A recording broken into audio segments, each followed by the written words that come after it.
আসসালামু আলাইকুম প্রিয় শিক্ষার্থীরা, আশা করি সবাই ভালো এবং সুস্থ আছো। আজকের ক্লাসে আমরা আলোচনা করব বর্ণালী নিয়ে। কি নিয়ে? বর্ণালী। গত কয়েকদিন ধরে এই কথাটা শুনতে শুনতে আমাদের অনেকের বিরক্তি চলে এসেছে, এরকম একটা অবস্থা। এটার নাম হচ্ছে বর্ণালী। আজকে আমরা তার ডিটেলসে যাব এবং ওই রিলেটেড ম্যাথগুলো করব, যেটা আমাদের কাজে লাগবে। এতদিন যেগুলো আমরা ওভারঅল এই অধ্যায়ের ম্যাথ যেখান থেকে আসলে শুরু হবে, এই অধ্যায়ে দুইটাই ম্যাথ দিবে। এক হচ্ছে এই অংশটা থেকে, আরেকটা হচ্ছে আমাদের শেষের দিকে কি দ্রাব্যতা। এ দুটোই, এই অধ্যায়ে আর ম্যাথ নেই, খুবই কমন কয়েকটা টপিক। তাহলে তড়িৎচুম্বকীয় বর্ণালী নিয়ে আমরা এখন কথা বলবো। আমরা আলো সম্পর্কে জানি। আলো কি? এই যে আমরা এটা বলি যে তড়িৎচুম্বকীয় তরঙ্গ, অর্থাৎ আলো তড়িৎ আর চুম্বক তরঙ্গের মিশ্রণ, এরকম এক বৈশিষ্ট্য আছে। বিজ্ঞানী ম্যাক্সওয়েল দেখো আমরা আস্তে আস্তে যাই। একদম প্রথম আমরা টপিকটা থেকে যাব, তারপর আমরা ধীরে ধীরে বোঝার চেষ্টা করবো এখানে, ঠিক আছে? উনি দেখান কি যে সব ধরনের দৃশ্য আর অদৃশ্য আলোর উৎপত্তি, তার মানে অদৃশ্য আলো আছে। আমরা যে যা দেখতে পাই তাই শুধুমাত্র আলো না, অদৃশ্য আলো আছে। এই সবগুলোর উৎপত্তি কি? বিদ্যুৎ আর চুম্বক ক্ষেত্রের প্রভাবে হয়। এবং এজন্যই আমরা এটাকে কি বলি? তড়িৎ চুম্বকীয় বা বিদ্যুৎ চুম্বকীয় বিকিরণ রশ্মি বলি। এখানে কতগুলো শব্দ আছে। রশ্মি মানে তো আমরা বুঝি আলো বা কোনো একটা রে, আর বিকিরণ এই শব্দটাই আমরা বোঝার চেষ্টা করব যে বিকিরণ এর অর্থ কি? নির্গত হওয়া, তাই না? কেউ একজন নির্গত করে। এইটা শুধু এটাই না, আলোর আরও অনেক ব্যাপার আছে। আলো নিয়ে আমরা আর একটু ইন্টারেস্টিং কথা শুনি। আমরা আলো ছোটোবেলা থেকে দেখে এসেছি বা বুঝে আসতাম, আলো এক প্রকার শক্তি, সেটাও আমরা জানি। কিন্তু আমরা দেখতে পাই বিজ্ঞানী ম্যাক্স প্লাঙ্ক বলেন আলো হচ্ছে গুচ্ছ। তাহলে একটা বস্তু থেকে, ধরো এটা হচ্ছে আমাদের সূর্য, একটা বস্তু থেকে আলো এসে আরেকটা বস্তুতে পড়ে, তাই না? ধরো মানুষ। তাহলে এই যে জিনিসটা দেখতে পাচ্ছ, এটা গুচ্ছ আকারে, প্যাকেট আকারে যায়। এগুলোকে বলে কোয়ান্টা।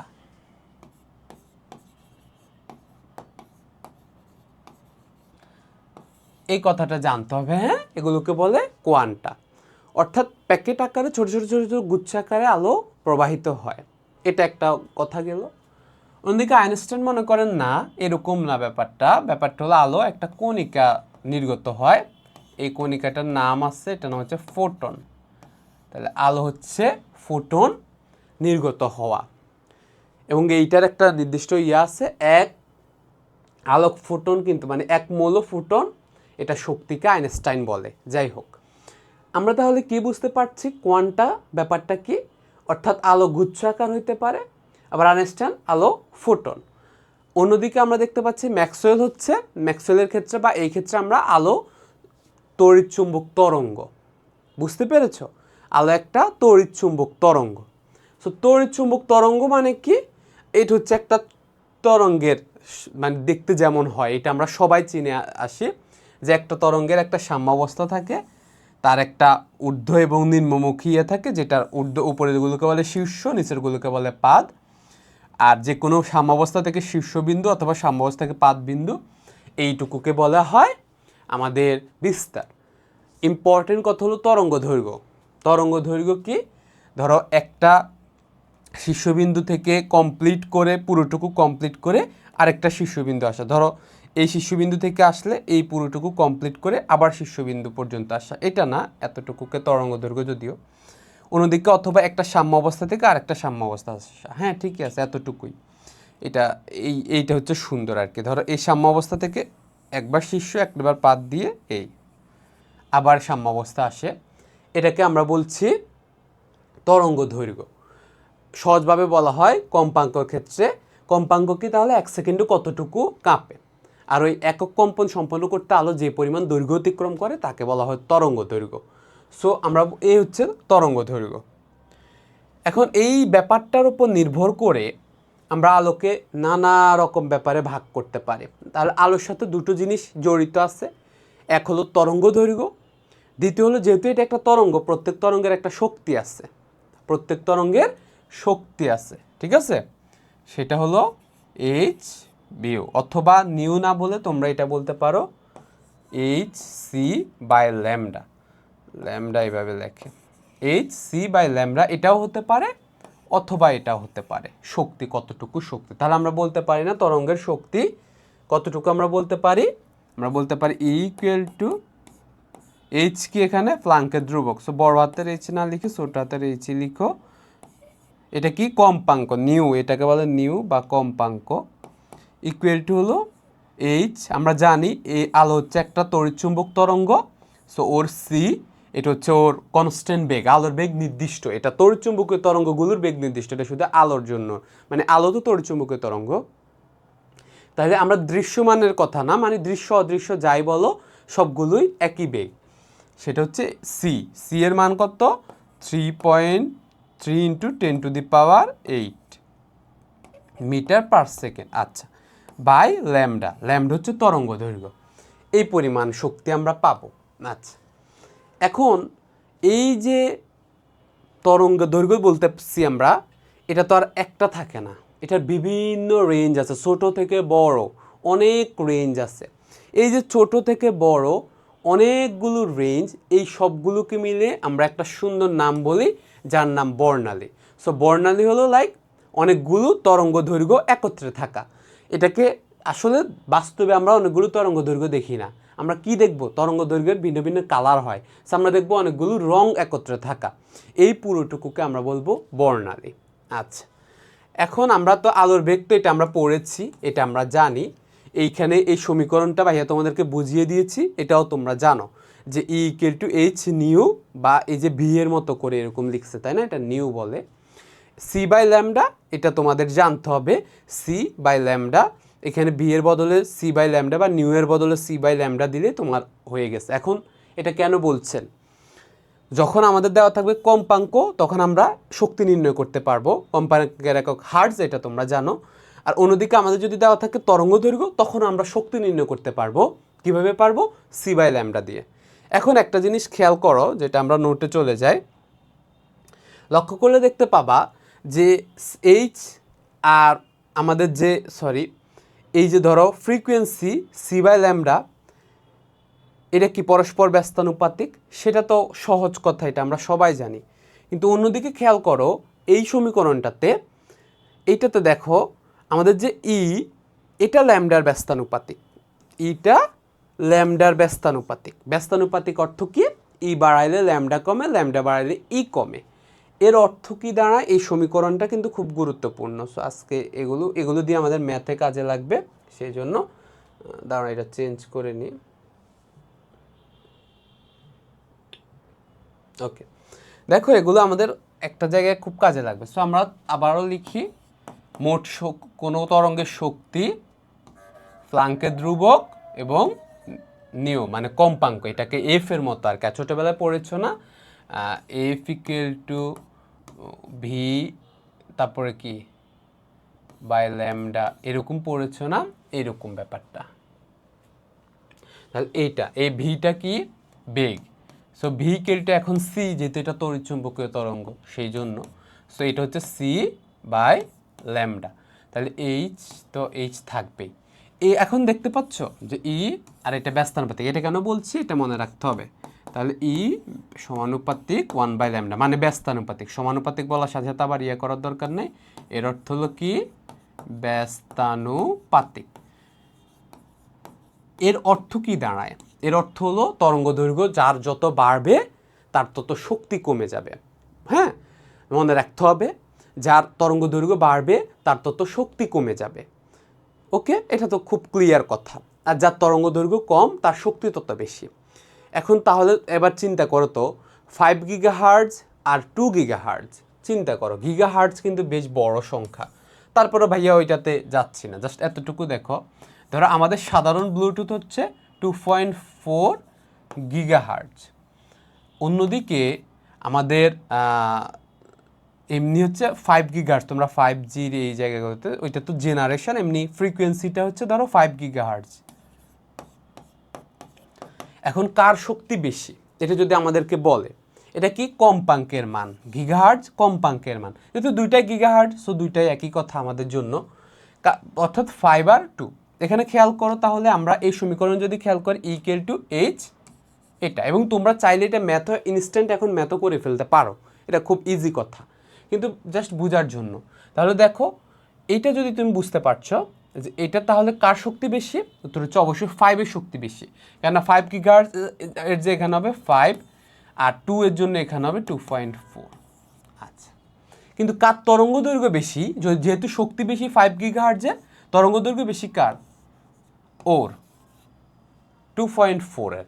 আচ্ছা, এখন এটার ইম্পর্টেন্সটা কি, দুটো গুরুত্বপূর্ণ ইম্পর্টেন্স আছে।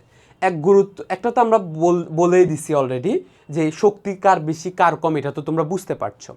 এই যেহেতু শক্তি বেশি, ডাটা স্পিড ট্রান্সফার অনেক বেশি, ওর অনেক কম হবে, কিন্তু 2.4 এর তরঙ্গ দৈর্ঘ্য যার বেশি তার বেদ্যতা বেশি।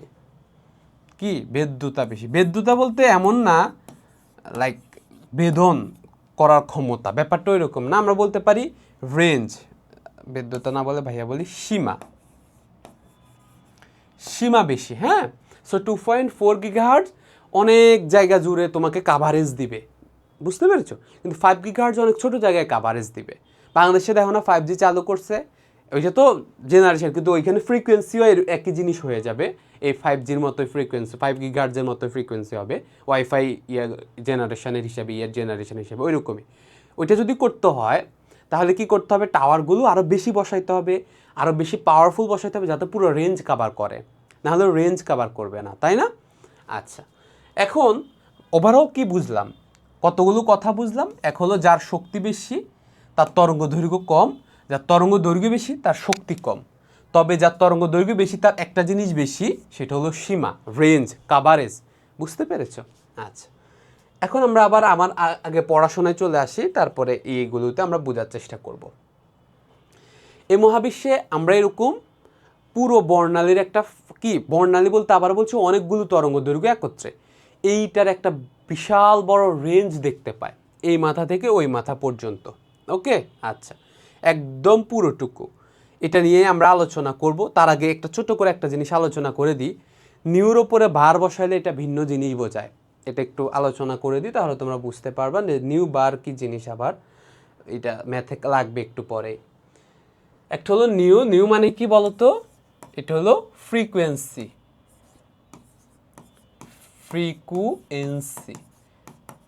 ফ্রিকোয়েন্সির বাংলা কি বলবো, মানে তরঙ্গ, এটা কি কম্পাঙ্ক।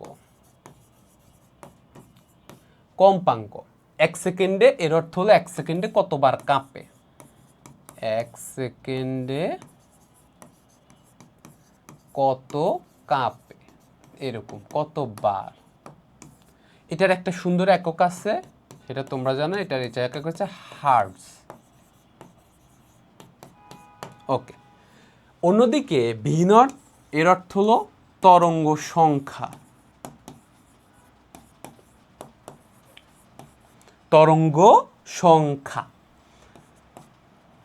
এর অর্থ হলো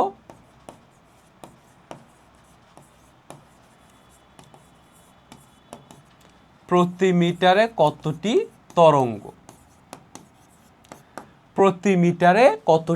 তরঙ্গ, এটার সাথে তাহলে তরঙ্গ দৈর্ঘ্যের সম্পর্ক কি, খুব স্পষ্ট সম্পর্ক আছে।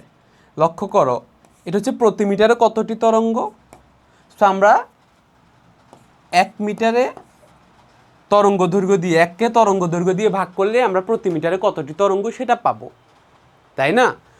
প্রতি মিটারে কতটি তরঙ্গ সেটা পাবো। সো এই তরঙ্গ দৈর্ঘ্য দিয়ে ভাগ করলে আমরা এটাকে কি পাবো, এটার নাম হচ্ছে তরঙ্গ সংখ্যা, এটার মান হচ্ছে 1/λ, এটার মান কত, 1/λ। সো এইটা, আর একক কি তাহলে, একক হচ্ছে মিটার ইনভার্স 1। তাহলে তরঙ্গ দৈর্ঘ্যের একক কি, যেহেতু দৈর্ঘ্যের একক মিটার, তরঙ্গ দৈর্ঘ্যের একক মিটার, সেমি যেভাবেই বলো, মিটার ধরবো আমরা ম্যাথ করার সময়, সেমিও হয়, তো যেটা দৈর্ঘ্যের একক যেখানে মিটার সেখানে সেমি হইতে পারে না, অবশ্যই হইতে পারে। ওকে, ন্যানোমিটারও হবে, ন্যানোমিটারও তো এক প্রকার মিটারই নাকি।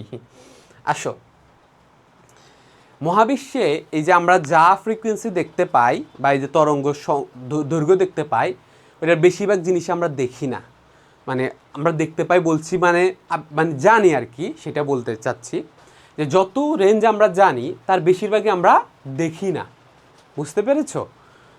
সামান্য রেঞ্জ আমরা দেখি, তাহলে বুঝতে পারতেছো যে আমাদের দেখার অদেখাও অনেক শক্তি আছে।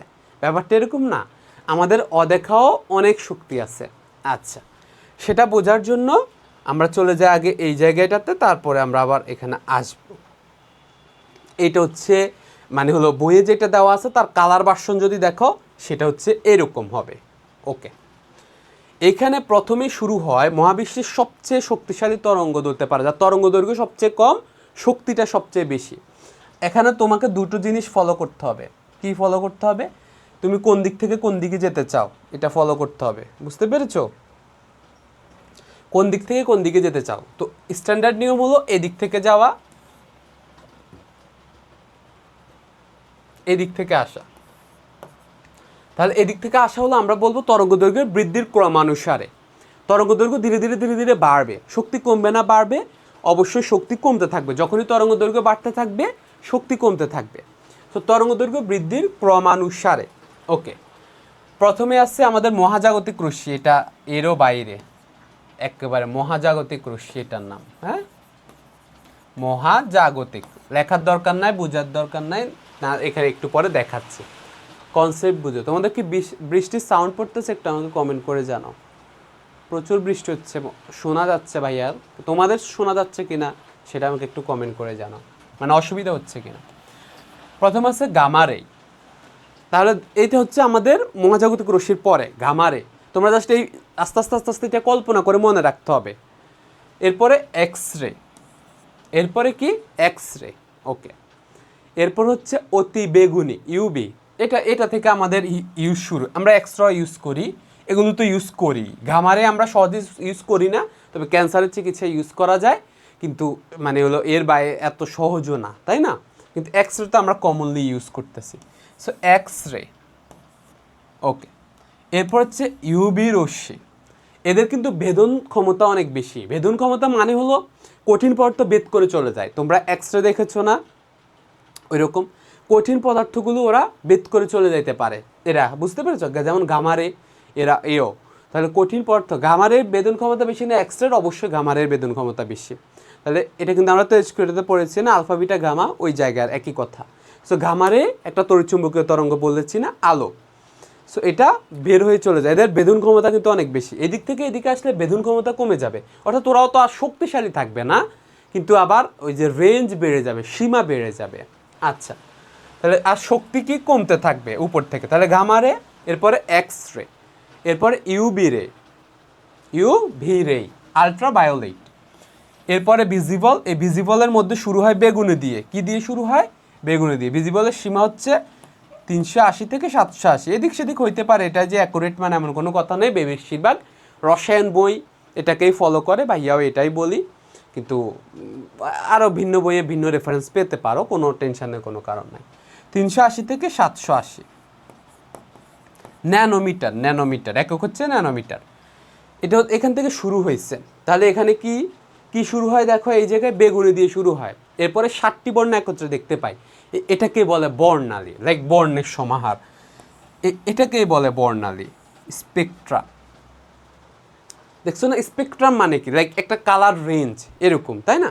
এইখান থেকে শুরু হয়ে একদম পুরো দেখো কালার একদম সবগুলো একত্রে একটা একটা একটা, এটা যেহেতু দেখা যায় বাকিটুকু কালো, কারণ এটাও দেখি না আমরা, এটাও দেখি না আমরা। বুঝতে পেরেছো? আচ্ছা, এইটুকু দেখা যায় কি দিয়ে শুরু হয়? বেগুনি। বাকিটুকু সিরিয়ালে মুখস্থ করতে হবে, এই সিরিয়াল ব্রেক করা যাবে না। বেনি, আসো, হকলা, বেগুনি, নীল, আসমানি, সবুজ, হলুদ, কমলা, লাল। কার কার মুখস্থ আছে আমাকে একটু কমেন্ট করে জানো, একটু পরে আবার ওইটা পড়াচ্ছি, ঠিক আছে? জাস্ট বুঝাই দিই আগে। এরপরে এইখান থেকে এরপরে দেখো, চিন্তা করো, শুরু হয়েছে কি দিয়ে? বেগুনি। বেগুনির আগের কি ছিল? অতি বেগুনি। আচ্ছা, এরপর হচ্ছে তারপর আস্তে আস্তে কমে যাচ্ছে না, বেগুনি, আসো, হক, লা। এরপরে কি হচ্ছে? লালের পর কি হবে? কম লাল, অবলোহিত, অতি লাল বইরো না, কম লাল, অবলোহিত, এটাকে বলে IR, infrared, not supra, infrared. Okay, এটা অবলোহিত। অবলোহিতের পরে কি? ইনফ্রারেডের পরে মাইক্রোওয়েভ, রেডিওওয়েভ, যেটা হাইয়েস্ট। মেডিকেল ভর্তি পরীক্ষায় যে প্রশ্নটা দেয় বা একবার করেছে যে কোনটি সর্বোচ্চ তরঙ্গ দৈর্ঘ্য, এই কোণগুলোর মধ্যে? উত্তর হচ্ছে রেডিও ওয়েভের সবচেয়ে বেশি তরঙ্গ দৈর্ঘ্য। এটা নির্ভর করবে অপশনে কি আছে। অপশন আমি যদি দিই X ray, ultraviolet, visible, infrared, তখন ইনফ্রারেডের তরঙ্গ দৈর্ঘ্য সবচেয়ে বেশি, বাট অ্যাবসোলুট বেশি হচ্ছে আমাদের রেডিও ওয়েভে। তাহলে এখন মুখস্থ করে ফেলো gamma ray, X ray, UV, visible, IR, microwave, radio wave. আশা করি বুঝাইতে পেরেছি।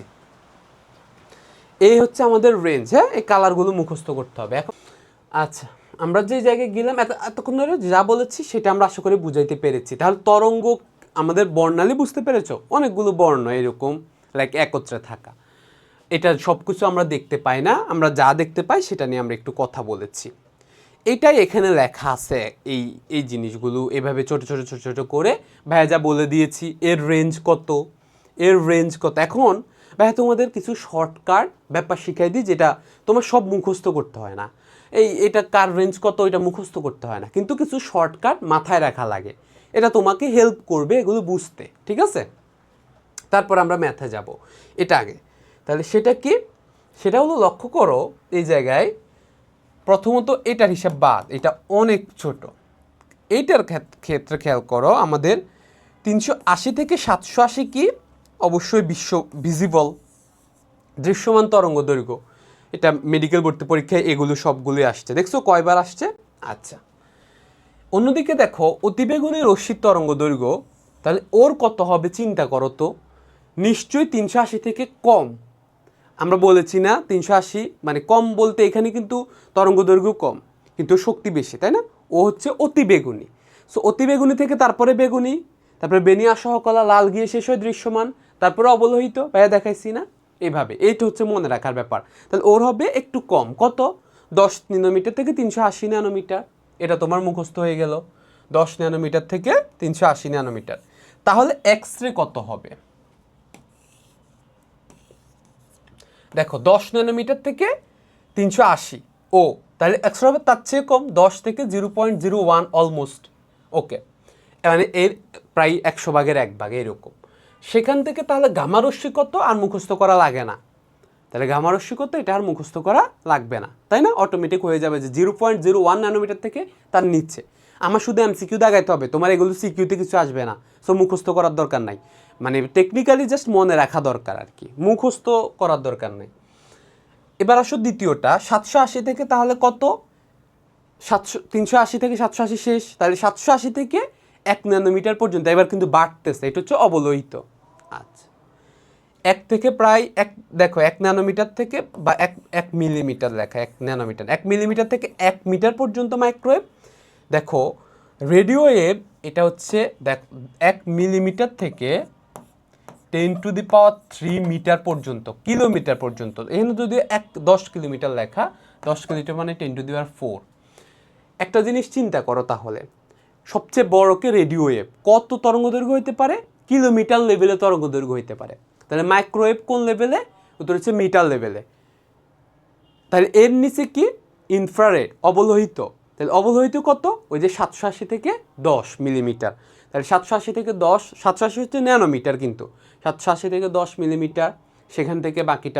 এখন তোমরা তাহলে আগে মুখস্থ করতে হবে, এই মাথা থেকে শুরু করে এই মাথা পর্যন্ত পুরোটুকু। তাহলে সুন্দর করে মহাজাগতিক রশ্মি, এরপরে কি? গামা রে, এক্স রে, ইউভি, ভিজিবল রে, আইআর, তারপরে মাইক্রোওয়েভ, রেডিও ওয়েভ। মুখস্থ হয়ে গিয়েছে না? গিয়েছে। এরপরে টেকনিক খাটায় ওইটা কতটুকু হইতে পারে সম্ভাব্য আর ওইটা কতটুকু হইতে পারে, ওই বুদ্ধিটা রাখলে পরীক্ষায় মনে পড়ে যাবে। অন্তত মনে পড়বে না, কারণ একটা শেষে আরেকটা শুরু হয়। ওকে, এখন তোমাদের যেটা অ্যাবসোলুট মনে রাখতে হবে সেটা হলো এগুলো। কেন? ম্যাথের জন্য, এমনিতে কাজ নাই, ম্যাথের জন্য। আচ্ছা, দুটো জিনিস সতর্ক করে দিই। বলো তো নীল ইংলিশ কি? উত্তর হচ্ছে তোমরা বলো ব্লু, তাই না? আর আসমানি ইংলিশ কি? এখন আর আমরা জানি না। বই, ফিজিক্সের বই অনুযায়ী আসমানি মানে হলো ব্লু, এটাকে নীল বলে, মানে ব্লু, এটা হচ্ছে আসমানি। আর নীল নামে যেটা আছে এটা হচ্ছে ইন্ডিগো। বিগ ইয়রের মধ্যে এই যে লেখা আছে, এটা হচ্ছে ইন্ডিগো। এটা জাস্ট একটু খেয়াল রাখবে, এই নীলকে বলে ইন্ডিগো। বুঝতে পেরেছো? আই মানে হলো ইংলিশের ক্ষেত্রে আর কি।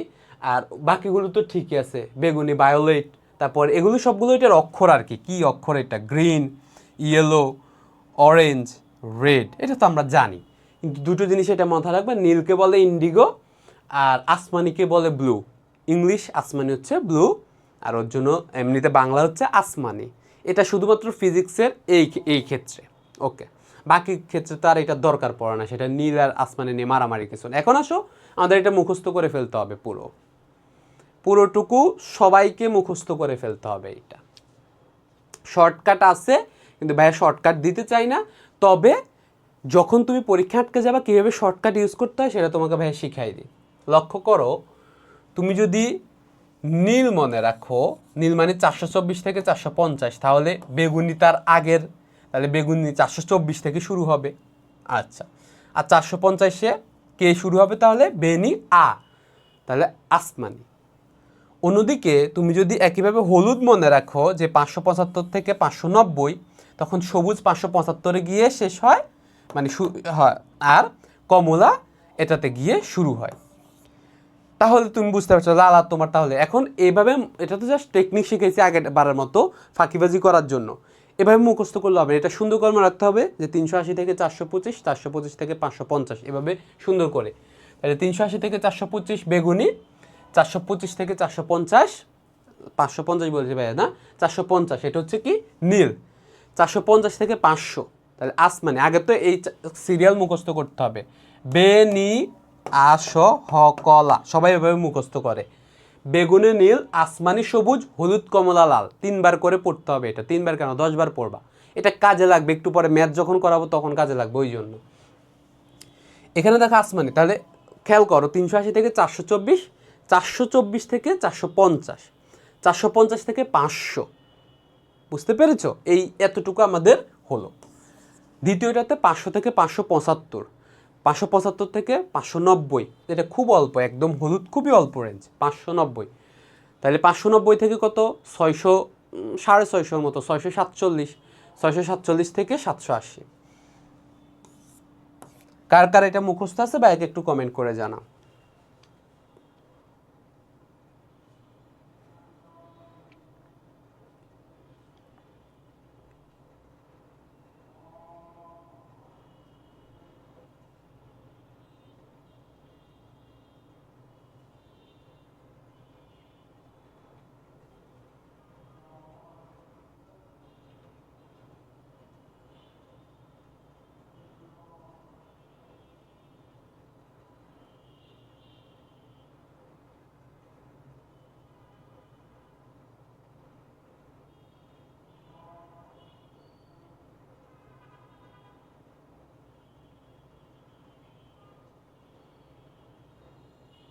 এসএসসি 26-এর জন্য সেকেন্ড পেপার পড়লে ভালো হয়, এটা তো বললে হবে না। তোমাকে তো ক্লাস রুটিন আগে থেকে দেওয়া হয়েছে, সিকোয়েন্স দেওয়া হয়েছে, সব কিছু তোমাদের বলেছি ভাইয়া ক্লাস দিয়ে দিব, আজকেই ক্লাস দিয়ে দিব তোমাদের। যাও আজকে এই সপ্তাহের মধ্যে, শুক্রবার মধ্যে তোমরা ক্লাসগুলো পেয়ে যাবা। এর বেশি কিছু করে না ভাইয়া। কি এখন লাইভ ক্লাস করাইতে পারবো চাইলেই? যেটা সিকোয়েন্স মেনটেন করে, সেভাবে সিকোয়েন্স মেনটেন করে যাইতে হবে। তোমার সাথে আমার কথা ছিল 10 মাস, তাই না? সেটা এইচএসসি 26-এর জন্যই কথা ছিল যে 10 মাস ভাই, এইচএসসি পরীক্ষার পূর্ব পর্যন্ত ওইভাবে তুমি ইয়ে করবা। এরপরেও তুমি মেডিকেল অ্যাডমিশনের সময় চাইলে করতে পারো, সেটা তোমার ইচ্ছা, ওইটা ভিন্ন ব্যাপার। কিন্তু যেভাবে কথা ছিল সেভাবেই তো, তাই না? সো অন্যদের সব কিছু ব্যাপার চিন্তা করতে হবে। কারো টেস্ট পরীক্ষা, কারো প্রি টেস্ট পরীক্ষা, কারো তো পরীক্ষা নাই। সো এটা তো ওইভাবে বললে হবে না। তারপর কলেজে যার যার মতো পরীক্ষা শুরু হবে। ওইটা তুমি কি এইটার আশায় বসেছিলা? এটা কি এইচএসসির কোর্স ভাইয়া বলেছিলাম? বলি নাই তো যে এটা এইচএসসি ফাইনাল কোর্স, এটা তো আমরা ওইভাবে বলি নাই। বলছিলাম? বলি নাই। তারপরেও টেনশনের কোনো কারণ নাই ভাইয়া, তোমাদের পর্যাপ্ত পরিমাণে ক্লাস আর ইয়েগুলো দিয়ে রাখবো, তোমার যার যেটা পড়া তোমরা পড়ে নিও। আচ্ছা, এখন আসো তাহলে আমরা যদি এতটুকু মুখস্থ করে ফেলি তাহলে আমাদের ক্লিয়ার হয়ে গেল।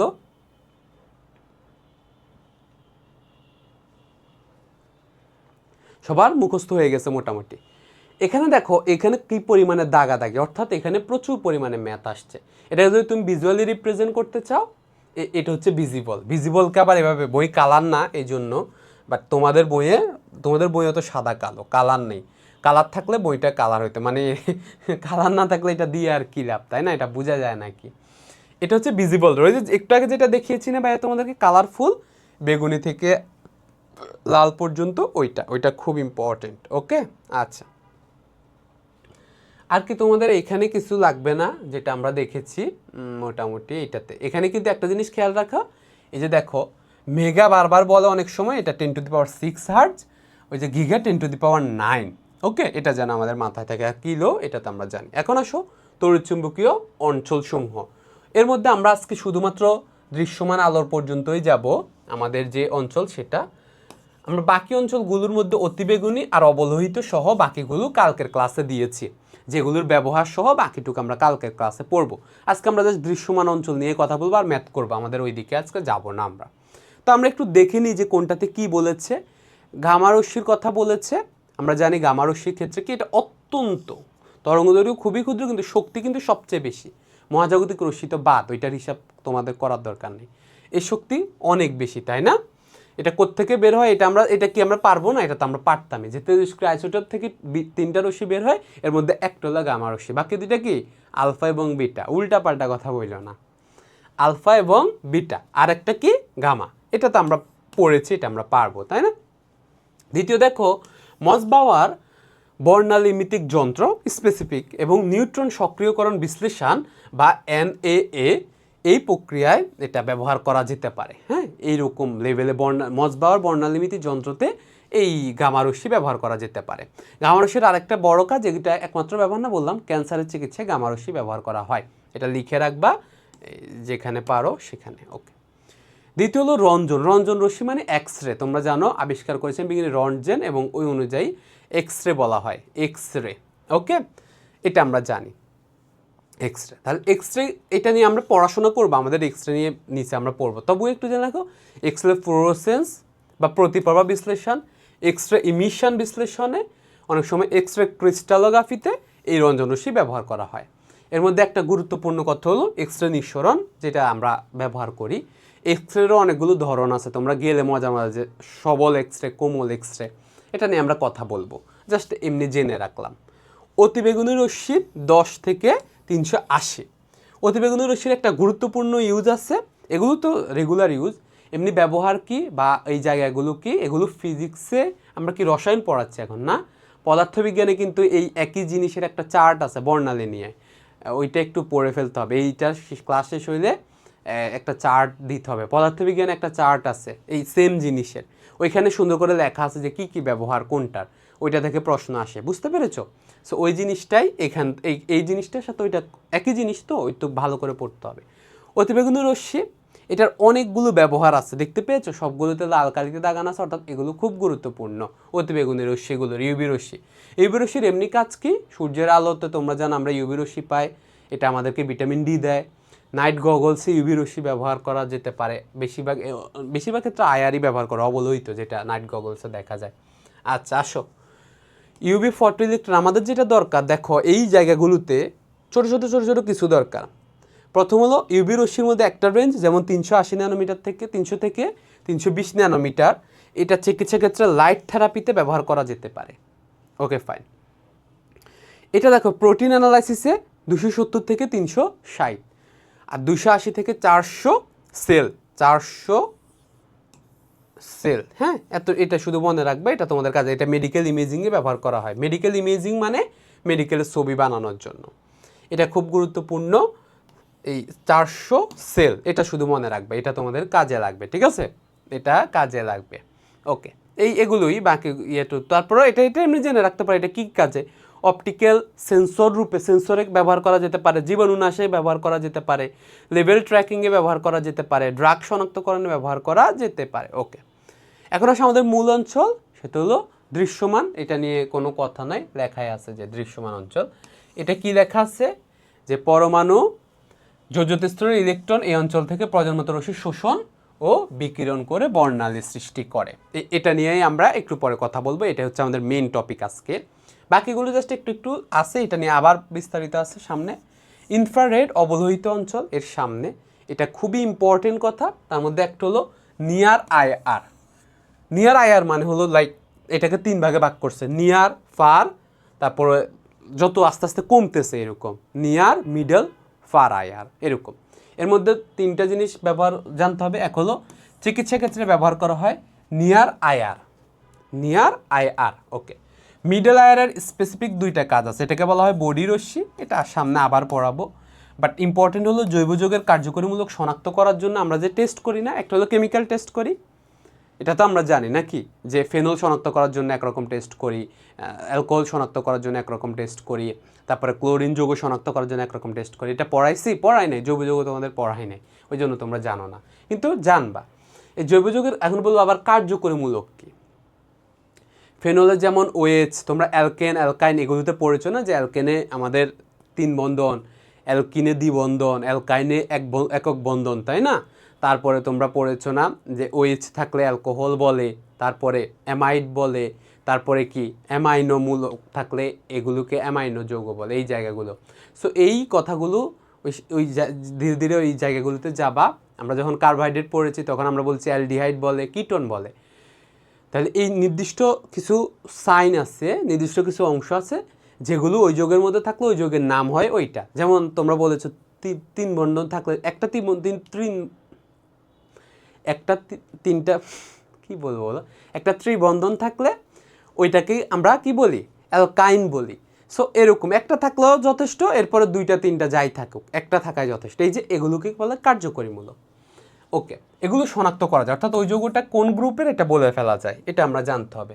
ফার আইআর অঞ্চল ব্যবহার করা হয় থেরাপিতে। কিসে ব্যবহার করা হয় এটা লিখে রাখবা, সামনে আসে, সব কিছু সামনে আসে, থেরাপিতে। ওকে, আচ্ছা। এরপরে দেখো মাইক্রোওভেনে ব্যবহার করা হয়। মাইক্রোওভেন এটা আমরা জানি, মাইক্রোওভেন কি তাপ বানায়। রেডিও ওয়েভ ব্যবহার করা হয়। রেডিও ওয়েভ ওইটা এটা ওয়াইফাইতেও ব্যবহার করা হয়। হ্যাঁ, ওয়াইফাইতেও একটু শক্তিশালী করার জন্য এটা ব্যবহার করা হয়। আর সেলুলার নেটওয়ার্ক বা অন্যরা সাধারণত এই রেডিও ওয়েভ ব্যবহার করার চেষ্টা করে। ওকে, এই যে এখানে খুব সুন্দর করে কিছু কথা লেখা আছে, দেখো কি কি কাজ লেখা আছে, সেটা সুন্দর করে লেখা আছে। রেডিও টিভি সিগন্যাল, এমআরআই যন্ত্রে ব্যবহার করা হয় radio wave. WiFi, mobile phone সিগন্যালে মাইক্রোওয়েভ, এটাকে মাইক্রোওভেনেও কিন্তু মাইক্রোওয়েভ, এটা তো জানবাই। রিমোট কন্ট্রোলে কি ব্যবহার করা হয়, অবলোহিত। রিমোট কন্ট্রোল অবলোহিতে ব্যবহার করা হয়। যে কেউ এটা টেস্ট করলে পাবা, তুমি দেখতে পাও না কিন্তু তোমার মোবাইল এটা দেখতে পায় নাকি, তুমি দেখতে পাও না, তোমার মোবাইল দেখতে পায়। তুমি জাস্ট এরকম ছবি তুললে, এরকম করে ক্যামেরাটা অন করলে, এরপরে রিমোট এই দিকে ধরলে, তখন দেখবা যে এই দিক দিয়ে আলো বের হয়। তাহলে বুঝতে পারবা যে রিমোটের ব্যাটারি মানে চার্জ আছে কি না, এটাও তুমি বুঝতে পারবা আর কি। এইভাবে ভাইয়া চেক করতাম। সো এটা ও দেখতে পারে, ক্যামেরা দেখতে পারবে, তুমি দেখতে পারবা না, কারণ আমরা এই রেঞ্জ দেখি না, সেটা তো বুঝতে পারছো। So remote control, optic fibre যোগাযোগ ওয়ে, এটা কিন্তু খুব গুরুত্বপূর্ণ কথা, তাই না? অপটিক্যাল ফাইবারে কি ব্যবহার করা হয়, অবলোহিত রশ্মি। ফিজিওথেরাপিতে তো আয়ার ব্যবহার করা, একটু আগে বলেছি। ফিজিওথেরাপিতে ব্যথানাশক হিসেবে আয়ার ব্যবহার করা হয়, এটা সামনে আছে, এটা পড়াবো, বাকিগুলো কিন্তু পাবা না। এই 4টার কথাই বলছি, এটা ফিজিক্সে এরকম একটা ছিল আমার মনে হচ্ছিল, এখন কি এটা এখানে দিয়ে দিচ্ছে এই জন্য নাকি। সালোক সংশ্লেষণ ও বিশ্লেষণী রসায়নে এটা ব্যবহার করা হয়, এটা তো জানোই। এটা কি দৃশ্যমান অঞ্চল, সালোক সংশ্লেষণ বিশ্লেষণী রসায়নে এটা লাগবে, এটা আমরা পড়বো। জাল টাকা, জাল পাসপোর্ট শনাক্তকরণে কোন রশ্মি ব্যবহার করা হয়, ইউভি রশ্মি। বইয়ে লেখা আছে, টপিক আছে, ভুল হওয়ার কোনো সুযোগ নাই, মুখস্থ করা। দেখো চিকিৎসা বিজ্ঞানের প্রতিছবির জন্য এক্সরে ব্যবহার করা হয়। ক্যান্সারের চিকিৎসায় খাদ্য অণুজীব ধ্বংস করতে ব্যবহার করা হয় গামারে। এটা খুব ভালো করে মনে রাখবা, খুব খুব খুব ভালো করে মনে রাখতে হবে। ওকে, এখন আগে কিছু ম্যাথ শুরু করি, তারপর আমরা ওই জায়গাগুলো থেকে ম্যাথ দেখানো শুরু করবো। আসো আমরা ধীরে ধীরে ধীরে ধীরে ছোটো ছোটো ছোটো ছোটো ম্যাথ দেখার চেষ্টা করি। খাতা কলম নিয়ে বসো, এখন কিন্তু ম্যাথ লাগবে। সো এবার আমরা ম্যাথে এখান থেকে আবার রিডবার্গ সমীকরণ যাব, সেখান থেকে আমরা ধীরে ধীরে সামনের দিকে এগোবো। লেখা আছে বেগুনি রশ্মির তরঙ্গ দৈর্ঘ্য 4100 অ্যাংস্ট্রম। 4100 অ্যাংস্ট্রম মানে এটার সাথে 10 কাট দিলে 410 ন্যানোমিটার। এটা ওরা করে দিয়েছে, বাট না করে দিলেও তোমরা করে নিবা। 410 ন্যানোমিটার। ওকে, আচ্ছা 1 ন্যানোমিটার মানে কত, 10⁻8 মিটার প্রায়। ওকে, এখন দেখো হলে এর ফ্রিকোয়েন্সি ও তরঙ্গ কি লেখা আছে, এর ফ্রিকোয়েন্সি বের করো ও তরঙ্গ সংখ্যা নির্ণয় করো। আলোর গতি বললেও ভালো, না বললেও ভালো, এটা আমরা জানি। তাহলে একটু আগে যে সূত্রটা শিখাইলাম সেটা এখন আমরা অ্যাপ্লাই করি। আমাদের কি কি দেওয়া আছে আর কি কি চাইছে সেটা দেখে আমরা বুঝতে পারছি আমাদের কোন সূত্র লাগবে, তাই না? সো আমরা বলতে পারি nu equal to C by lambda. কেন এটা বের করছে? তরঙ্গ সংখ্যা বের করার জন্য, তরঙ্গ সংখ্যা বের করার জন্য। ঠিক আছে ভাই, কি ইয়ে করেছি নাকি? ওরা কি দিয়েছে বলো তো? 410 ইন্টু 400 ন্যানোমিটার মানে 10⁻9 মিটার। ভাইয়া এইটি লিখেছি না? ন্যানো মানে 10⁻9। ওকে, আসো এটাতে দেখো, খেয়াল করো তাহলে এটা কি, এটা কি উত্তর হচ্ছে আমাদের প্রথম হচ্ছে আমরা, এটা হচ্ছে আমাদের কম্পাঙ্ক। তাহলে আমাদের বলছে কম্পাঙ্ক নির্ণয় করতে, যেটা সাধারণ নিয়ম আমি বলেছি। তাহলে কম্পাঙ্ক equal to C by lambda. তাহলে সি বাই ল্যামডা বসাই দিয়েছো, একটা কম্পাঙ্ক পেয়েছো, একক আসবে হার্টজে। মাইন্ড ইট, এটা ন্যানোমিটারকে মিটার করে নিতে হবে, তাহলেই হার্টজে আসবে, না হলে হার্টজে আসবে না, মানে ভুল হবে তোমার, এটা খেয়াল রাখতে হবে। আলোর বেগও metre per second, metre per second. অনেক সময় দেওয়া থাকে আলোর বেগ 3 ইন্টু 10⁻10 সেমি পার সেকেন্ড। মাইন্ড ইট, হ্যাঁ, পাগল হয়ে যেও না, ভুল কইরো না। 3 ইন্টু 10⁻10 দেওয়া থাকলেও তুমি সবসময় রাখবে 3 ইন্টু 10⁻8, এটা তোমার কাজে লাগবে। ওকে ফাইন, এতটুকু আমাদের গেল। এখন আসো তাহলে, দ্বিতীয়টা হচ্ছে তরঙ্গ সংখ্যা হচ্ছে 1/λ। তরঙ্গ সংখ্যা হচ্ছে 1/λ। এখন কোন সময় কোন সূত্র এটা তো আমরা এখন বুঝতে পারছি, আমরা দ্বিতীয়টাতে আবার চেষ্টা করি বোঝার। কোন একটি বিকিরণের তরঙ্গ সংখ্যা দেওয়া আছে, সো আমার এই যে নিউ নট দেওয়া আছে, তার ফ্রিকোয়েন্সি বা স্পন্দন সংখ্যা কম্পাঙ্ক বের করতে বলেছে। কম্পাঙ্ক বের করার সূত্র হইল আমাদের জন্য equal to C by lambda, কিন্তু আমাদের এইটা দেওয়া আছে, আমার দেওয়া নাই কি ল্যামডা দেওয়া নাই, এখানে ল্যামডাটা আমার দরকার। সো আমি ল্যামডা কিভাবে পাবো? এইটা থেকে আমরা ল্যামডা বের করব। কিভাবে বের করব? আমরা জানি এটা ইকুয়াল টু এটা, দেখছো? তাহলে তোমাকে তো এই জিনিসটা তো সাধারণ একটা ব্যাপার, কিন্তু আমাদের তো একটু শিখতে হবে। তাহলে আমার দেওয়া আছে তরঙ্গ সংখ্যা, কিন্তু আমার দরকার ল্যামডা এই ম্যাথ করার জন্য, কারণ আমার দরকার ফ্রিকোয়েন্সি নির্ণয়। সো আমি কী করবো? আগে ল্যামডা নির্ণয় করবো। ল্যামডা নির্ণয় করার জন্য 1/, করে দেওয়ার পর আমরা একটা তরঙ্গ দৈর্ঘ্য পেয়ে গেলাম। তরঙ্গ দৈর্ঘ্য এখানেও খেয়াল রাখবা, এটা যেন প্রতি মিটারে দেওয়া থাকে। যদি পার সেমিতে দেওয়া থাকে তাহলে এটার সাথে আরও 100 গুণ করে নিবা, তাহলে প্রতি মিটারে হবে, তাই না? প্রতি মিটারে হবে। ওকে, সেখান থেকে আমরা একটা রেজাল্ট পেলাম। এগুলো তো আবারও একই প্রশ্ন, আবারও একই প্রশ্ন। দেখো, একটি বিকিরিত রশ্মির তরঙ্গ দৈর্ঘ্য দেওয়া আছে ল্যামডা, এই বিকিরিত রশ্মির কম্পাঙ্ক বের করো, তরঙ্গ সংখ্যা বের করো। আচ্ছা, তাহলে আমরা কম্পাঙ্ক বের করার জন্য আমরা কী করবো, তরঙ্গ সংখ্যা বের করার জন্য আমরা কী করবো, সেটা তো আমরা অলরেডি ম্যাথ করেছি, আশা করি আমরা পারবো। কিন্তু মজার ব্যাপার হলে হয়েছে বর্ণ কীরূপ হবে। তাহলে তরঙ্গ দৈর্ঘ্য দেওয়া আছে 530,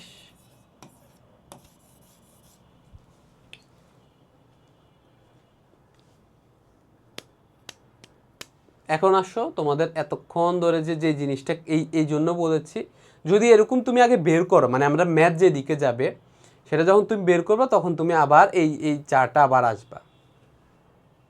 আসার পর কী হবে, আমাদের আবারও 380 থেকে 424, 424 থেকে 500, 450, 450 থেকে 500, 500 থেকে 575, তাহলে 500 থেকে 575, এর মধ্যে হচ্ছে সবুজ। 575 থেকে 590, 590 থেকে 647, 647 থেকে 780। ওকে, তা আমরা এইভাবে এই জিনিসগুলো মুখস্থ করলে এখন আমরা এটা করতে পারবো। সো এটা তো মুখস্থ, পুরোটুকু মুখস্থ করে রাখতে হবে, যে নাহলে তুমি মুখস্থ কীভাবে বলবা যে কোন বর্ণ পাবো। সো এটা যেন আমরা পারি, ঠিক আছে? তাহলে এটা কোন বর্ণের? সবুজ বর্ণের, 500 থেকে 575-এর মধ্যে পড়ে। আসলে এখানে একটা কথা লেখা আছে, কোন রশ্মির তরঙ্গ সংখ্যা বেশি হয়? উত্তর হচ্ছে যে রশ্মির তরঙ্গ দৈর্ঘ্য কম হয় তার তরঙ্গ সংখ্যা বেশি হয়, কেননা আমরা জানি তরঙ্গ দৈর্ঘ্য আর তরঙ্গ সংখ্যা পরস্পর অপোজিট মান। সো কার তরঙ্গ দৈর্ঘ্য কম? উত্তর হচ্ছে রেড রে কোনো জিনিস নাই, আইআর ইউবি এক্স রে তরঙ্গ দৈর্ঘ্য অনেক কম, সো ওর তরঙ্গ সংখ্যা বেশি। উত্তর হচ্ছে ঘ। ওকে, আসো এরপরে আসো, লিথিয়াম পরমাণু লাল বর্ণের রেখা বর্ণালীর তরঙ্গ দৈর্ঘ্য দেওয়া আছে 671। আমরা জানি 647 থেকে 780, এটা কি লাল, সো 671। এখানে আলোকরশ্মির একটি ফোটনের শক্তি গণনা করো। দেওয়া আছে এইটা এবং এইটা। এখন কি সূত্র লাগবে? তাহলে এখন শক্তি সূত্র লাগবে ইকুয়াল টু, তুমি নানাভাবে করতে পারো। একটা হতে পারে এইচ সি বাই ল্যামডা, আর একটা হতে পারে এইচ নিউ। এখন যেটা আছে সেটা অনুযায়ী আমরা এটা স্টেপ নিব। আমার তরঙ্গ দৈর্ঘ্য দেওয়া আছে, সো আমার এইচ সি বাই ল্যামডা নিব না এইচ নিউ নিব? তুমি দুটা দিয়েই তো করতে পারো, তুমি চাইলে নিউ বের করে নিতে পারো, nu equal to C by lambda, একই কথা। আর সবচেয়ে ভালো হচ্ছে তুমি ওইটাই দেখো, এরা কি করছে, এটা লিখেছে এটা লিখেছে, আমার দুই ভাগে করার দরকার নেই। আমি লিখব, আমরা জানি equal to H C by lambda, শেষ। এটা দিয়ে মান বসাই দিলে উত্তর পেয়ে যাবা,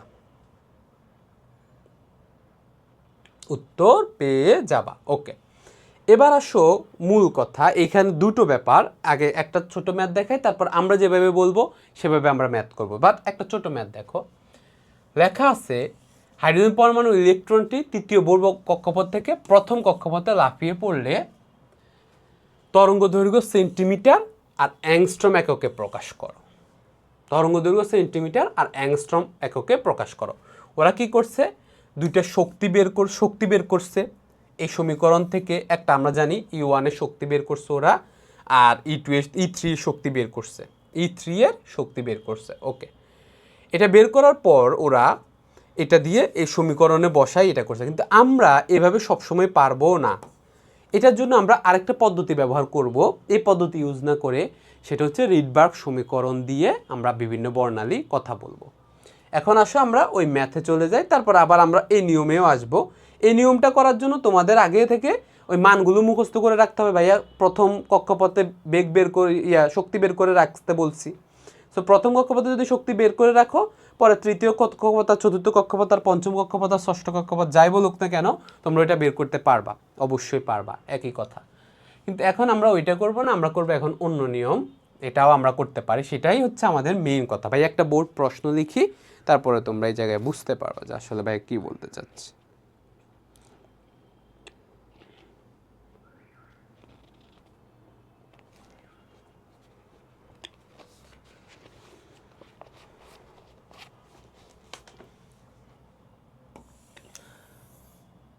আমাদের এটা হচ্ছে নিম্ন শক্তি, মানে একদম ভূমি। এটা হচ্ছে n equal to 1, এটা হচ্ছে n equal to 2, মানে n2 ও বলতে পারো। n2 ভিন্ন জিনিস, আর এটা হচ্ছে n equal to 2। এটা হচ্ছে 3, এটা হচ্ছে 4, এটা হচ্ছে 5। ওকে, দেখো একটা রশ্মি 5 থেকে এখানে আসলো, আর একটা আসলো এখানে, এখানে না, এখানে দিলে তো একই জিনিস হয়ে গেল।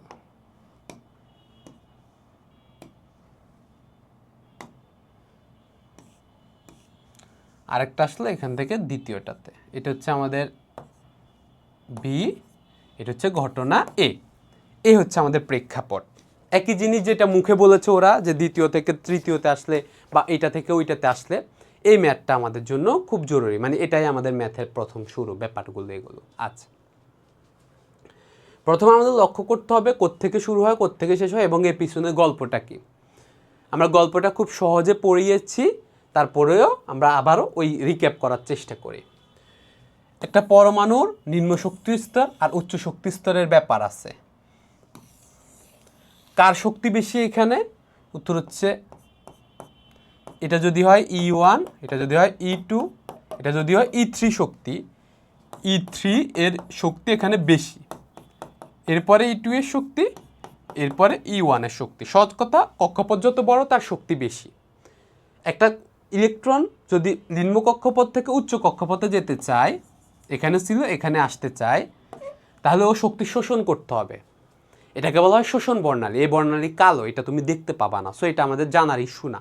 বাট জেনে রাখো, ইলেকট্রন যদি নিম্ন শক্তি থেকে উচ্চ শক্তিতে যেতে চায়, ওর কি শক্তি লাগবে নাকি ও ত্যাগ করবে? ওর লাগবে। তাহলে এক্ষেত্রে আমরা কিছু দেখতে পাবো না। বাট যদি একটি ইলেকট্রন নিম্ন শক্তি স্তর উচ্চ শক্তি স্তর থেকে নিম্ন শক্তি স্তরে যায়, সেটা আমরা দেখতে পাবো। এটা কত? ডেল ই ইকুয়াল টু যেখান থেকে যেখানে গেল। সো E2 যদি ধরো, এখানে E2 আর E1 ভিন্ন কথা, ভাইয়া বুঝাই নাই। E2 মানে এই E2 আর E2, মানে এখানে আমি বুঝাই সূত্রের মধ্যে ওই E2 মানে কি, এই E2 মানে কি, এই E2 আর এই E2 এক কথা না। এখানে মানে দ্বিতীয় কক্ষপথ বলতে ভাই E2 বুঝাইছি, আর এখানে E2 হলো যেখান থেকে যেখানে গিয়েছে, এভাবে তুমি বিয়োগ করবা আর কি।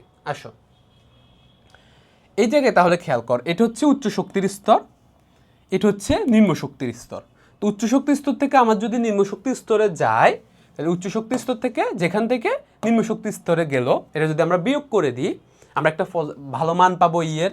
সহজ কত হলো, আমাদের এটা অতিরিক্ত শক্তি থেকে যাবে। তখন ওই অতিরিক্ত শক্তি ইলেকট্রন কি করবে, ওর এখানে যদি দরকার ধরো 5 পাওয়ার, ভাইয়া বোঝানোর জন্য বলছি, লাইক ধরো ওর এনার্জি লেভেল দরকার 5 স্টার, আর এখানে দরকার হচ্ছে 1 স্টার, এখানে 3 স্টার ধরো, এখানে 1 স্টার। এখন বাকি তাহলে কি হবে, ও 2 স্টার দিয়ে দিবে। সো ও অতিরিক্ত শক্তিটা আমাদেরকে বের করে দিবে। সেটা কি ই আকারে বের করে দিবে শক্তি। এই ইকে আমরা সুন্দর করে h/c/λ দিয়ে একটা তরঙ্গ দৈর্ঘ্য বের করে ফেলতে পারছি না? তরঙ্গ দৈর্ঘ্য বের করে ফেলতে পারবো, ওই তরঙ্গ দৈর্ঘ্য দিয়ে আমরা কাজ করে ফেলতে পারবো, এটাই আমাদের যথেষ্ট হবে। এটা হলো ই নির্ণয় করে। আচ্ছা, আরেকটা হলো ভাই ই নির্ণয় করবো না, আমরা সরাসরি তরঙ্গ দৈর্ঘ্য নির্ণয় করবো, যেটা ভাইয়া পদ্ধতি শেখাচ্ছে একটু পরে। এখন তাহলে শোষণ বর্ণালী কি বিকিরণ বর্ণালী কি বুঝেছ?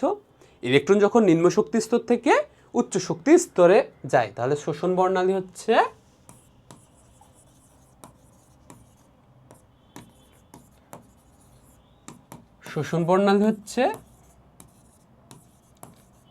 নিম্ন থেকে উচ্চ শক্তি স্তরে গেল, আর বিকিরণ বর্ণালী হচ্ছে উচ্চ থেকে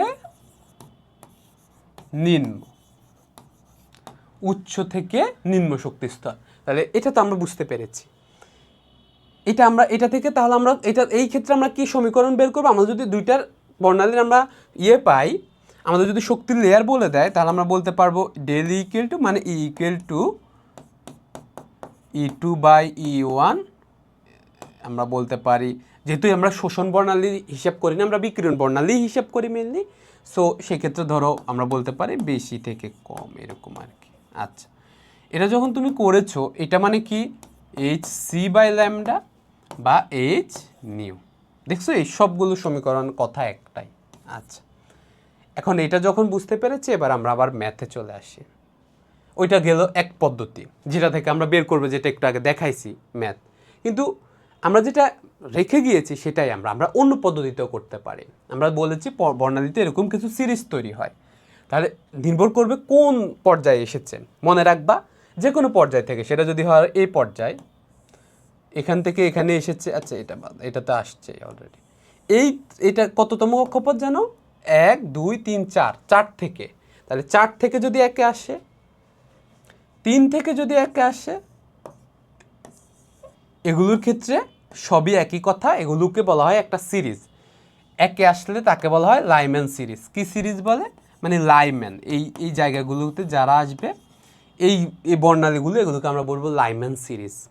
আচ্ছা, এখানে যারা আসে, সেটা আসতে পারে এখান থেকে, সেটা আসতে পারে এখান থেকে, সেটা আসতে পারে এখান থেকে, এটা হচ্ছে আমাদের বামার সিরিজ। মনে রাখতে হবে, লাইম্যান সিরিজ হয় অতি বেগুনি, বামার সিরিজ হয় ভিজিবল। বামার সিরিজ আমরা দেখতে পাই সাধারণত, অন্যগুলোতে। তাহলে এর পরেরটা কি? পরের কোনো ইলেকট্রন তো যে কোনো কক্ষপথ থেকে তৃতীয়তে আসতে পারে, তাই না? এটাতে আসতে পারে, এটা আর দেওয়ার দরকার নেই। তাহলে এটাও তো আসতে পারে, এটাকে বলে প্যাসচেন বা পাসচেন, এরকম প্যাসচেন। এরপর এটা 4 নাম্বার হলো, এটাকে বলা হয় ব্রাকেট, এটাকে বলে ফুন্ড, এরপর একটা বলে হ্যামফ্রিস। হ্যাঁ, এগুলো মানে ওই একটু পড়ে নিও, ওইখানে দেওয়া আছে, মুখস্থ করে নিও, অথবা ওই শুধুমাত্র প্রথম 3টা লাইম্যান বা আমার পাসচেন পারলেই হবে। গল্পটা যখন হয়ে গেল, এখন আমাদেরকে একটা সূত্র অ্যাপ্লাই করে এই জায়গায় চলে আসতে হবে। ওকে, এখন এই জায়গায় আমরা এইটা হচ্ছে একটা, এটা হচ্ছে একটা। এখন আমাদের বলতে হবে যে আমরা কোনটা দেখতে পাবো, এটা দেখতে পাবো কিনা, এটা দেখতে পাবো কিনা, বা কি আসবে সেটা আমরা যাচাই করতে। এখানে তো ভাইয়া অনেকগুলো দিয়ে দিচ্ছি, এগুলো বাদ দিয়ে দাও, এই দুটো বাদ দিয়ে দাও। ভাইয়া আবার একটা চিত্র এঁকে ফেলি। তাহলে আমরা একদম ছোট করে একটা চিত্র আঁকি এখন। তাহলে আমাদের ধরো একটা আসছে তৃতীয় কক্ষপথ থেকে প্রথম কক্ষপথ, এটা হচ্ছে প্রথম, এটা হচ্ছে দ্বিতীয়, এটা হচ্ছে তৃতীয়। ওকে, আর একটা আসছে তৃতীয় থেকে দ্বিতীয়তে, এটা হচ্ছে 3, এটা হচ্ছে 2। এগুলো কিন্তু কক্ষপথ, এখন বলবা কক্ষপথ তো গোলাকার, তো জিনিসটা এভাবেও দেখানো যায়, হয় এভাবেও দেখাইতে পারবে অথবা এভাবেও দেখাইতে পারে, যে তৃতীয় থেকে প্রথমে আর তৃতীয় থেকে দ্বিতীয়তে, একই কথাই তো, জিনিসটা এভাবেও দেখাইতে পারে এভাবেও দেখাইতে পারে, এটা স্ট্রেট লাইন দিয়ে। এখন তোমাকে জিজ্ঞাসা করবে দৃশ্যমান হবে কি না, অর্থাৎ এই যে বর্ণালী তুমি পাচ্ছ এটা কি বিকিরণ বর্ণালী না শোষণ বর্ণালী, দুটোই তো বিকিরণ বর্ণালী, দৃশ্যমান হবে কি না এটা জিজ্ঞাসা করবে, অথবা বলবে যে বর্ণালীটা কোন বর্ণের হবে।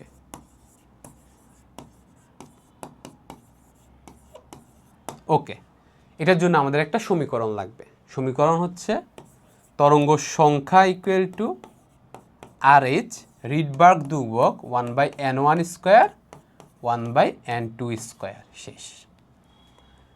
অথবা এটাকে আমরা রিপ্লেস করে দিই তরঙ্গ দৈর্ঘ্য হিসেবে 1/λ ইকুয়াল টু সেম সমীকরণ। তোমরা যদি এই কমন কথাটা না বুঝো তাহলে তো খুবই হতাশাজনক কথা। এখন তাহলে এখানে এই সমীকরণটা আমাদের জন্য খুব সহজ করে দিয়েছে, আমরা বোরের ইয়ে থেকে এটার মান পাবো, আর বাকিটুকু আমরা এটা করো। এটার মান হচ্ছে 109,678 পার সেমি, না মানটা মুখস্থ রাখতে হবে, 109,678 পার সেমি। অথবা রিডবার্গ ধ্রুবকের এটার নাম হচ্ছে রিডবার্গ ধ্রুবক, বিজ্ঞানীর নামে, বিজ্ঞানীর নামই হবে তাই না, রিডবার্গ আর কার নাম হবে, রিডবার্গ ধ্রুবক। এটাকে আমরা যেভাবে ইউজ করি সেটা হলো 109,678 এভাবেই দেয়, ইন্টু 10⁵ দেয় পার মিটার, এভাবে ইউজ করে আর কি, হয়তো 10⁷ দেয় বোধ হয় পার মিটার। ভাই একটু চেক করে নি, মিটারেরটা একটু চেক করে নি, কারণ আমার মিটারেরটা আমাদের দরকার পড়বে। 109,678 10⁷, হ্যাঁ 10⁷ দেয় মিটারের জন্য। এমনিতে ভাইয়া যেটা বলাইছি এটা আর কি সেমিতে দেওয়া ছিল, এই জন্য এটা হবে 1 × 10⁻, এতটুকু × 10⁵ পার সেমি। কিন্তু তুমি মিটারে করবা, মিটারে করলে কি হবে, এই তরঙ্গ দৈর্ঘ্যটা আমরা মিটারের হিসেবে বের করতে পারবো, কোনো সমস্যা ছাড়াই মিটারের হিসেবে বের করতে পারবো। ওকে, এখন আসো আমরা এটাকে একটু কাজ করার চেষ্টা করি। ভাইয়া এতটুকু তো করলাম, এবার এখন আমরা একটু বোঝার চেষ্টা করি। এখানে n1 আর n2 এটা কি, n1 আর n2-র কথাটা খুব হিসাব করো। দেখো n1 হচ্ছে উপর থেকে চিন্তা করো যেই জায়গায় এসেছে, আর n2 হচ্ছে যে জায়গা থেকে এসেছে, এটা হচ্ছে n2 এটা হচ্ছে n1। একইভাবে এখানেও এটা হচ্ছে n1 এটা হচ্ছে n2, এভাবে মান বসাইতে হবে। এখন এই সমীকরণ এটা বুঝবা কীভাবে, যদি ভাই ভুল করে ফেলো মান কখনো নেগেটিভ আসতে পারবে না। সো তুমি যখন দেখবে ক্যালকুলেটরে চাপ দিলে নেগেটিভ আসছে তখন বুঝবা কাজ সারছে, কেননা এটা তরঙ্গ সংখ্যা, তরঙ্গ দৈর্ঘ্য মান আসবে, হয় সংখ্যা না হয় দৈর্ঘ্য, একই কথাই তো। তরঙ্গ সংখ্যা বা তরঙ্গ দৈর্ঘ্য কখনো নেগেটিভ হয় না, কখনো নেগেটিভ হয় না, তাই না? সো মান নেগেটিভ আসতে পারবে না। এই জন্য আমরা কি করব, একটু খেয়াল করো, যেহেতু এটা নিচে, তাহলে এখানে যদি ছোট মান দাও, ধরো আমি এটা করেই ফেলি তাহলে তোমরা বুঝতে পারবা। প্রথমটা আমরা এর ক্ষেত্রে খেয়াল করি। এবার আমরা এই সমীকরণটা সবাই মুখস্থ করে ফেলো মনে মনে। ভাইয়া আবার এটা এই জায়গায় লিখতেছি। আমরা প্রথমটাতে আমরা দেখেছি এর ক্ষেত্রে কি হয়েছে, আমাদের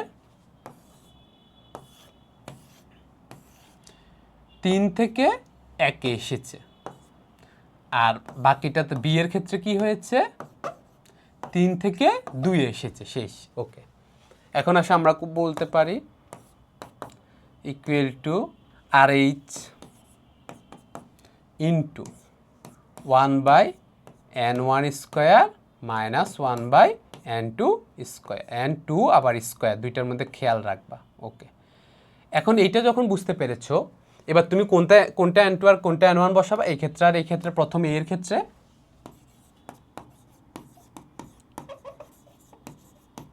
একবার শুধু একটা ম্যাথ করলেই শেষ, তোমার আর করা লাগবে না কখনো।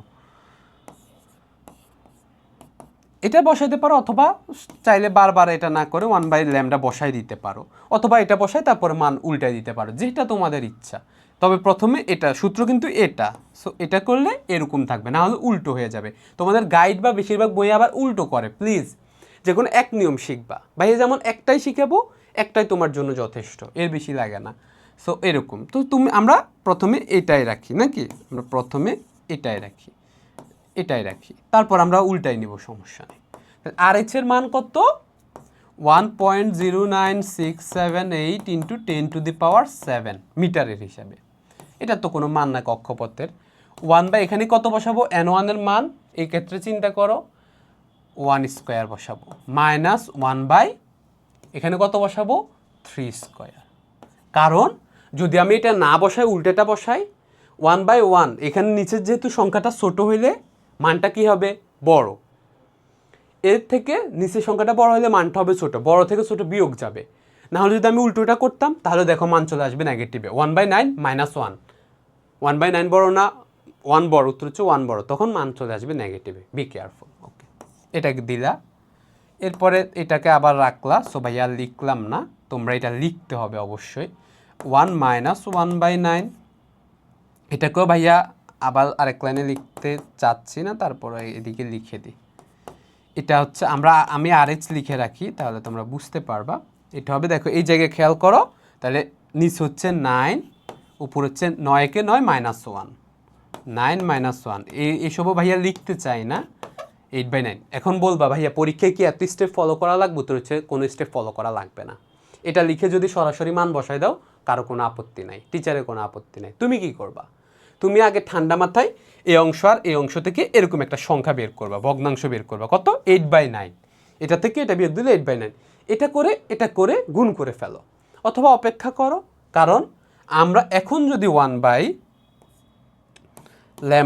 এই জিনিসটা বসাই, তাহলে এইটা হয়। আমরা যদি এখন ল্যামডার মান বের করতে চাই, আমরা এটাকে পুরো জিনিসটাকে উল্টায় দিতে হবে। তখন আমরা কি লিখবো? RH লিখবো 1/RH ইন্টু 9/8, তাই না? ওই ভগ্নাংশটাকেও উল্টে দিলাম।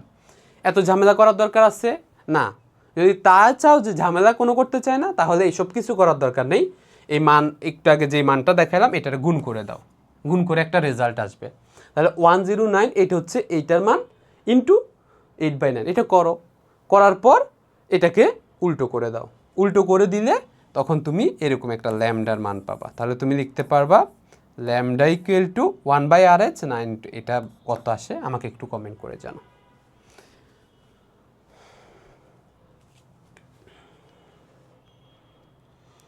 পরীক্ষায় আগে করে দেখবা, আগে ক্যালকুলেটরে বা মুখে, এটা তো মুখে করে ফেলা যায়।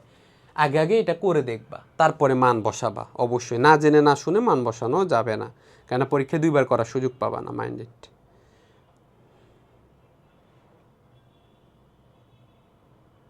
কত আসে মান বলো?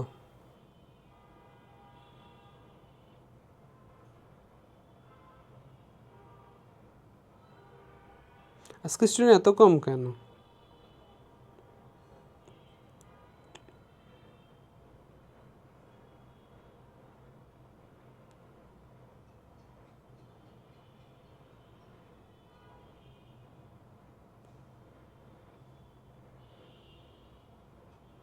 লাইভ তো হচ্ছে।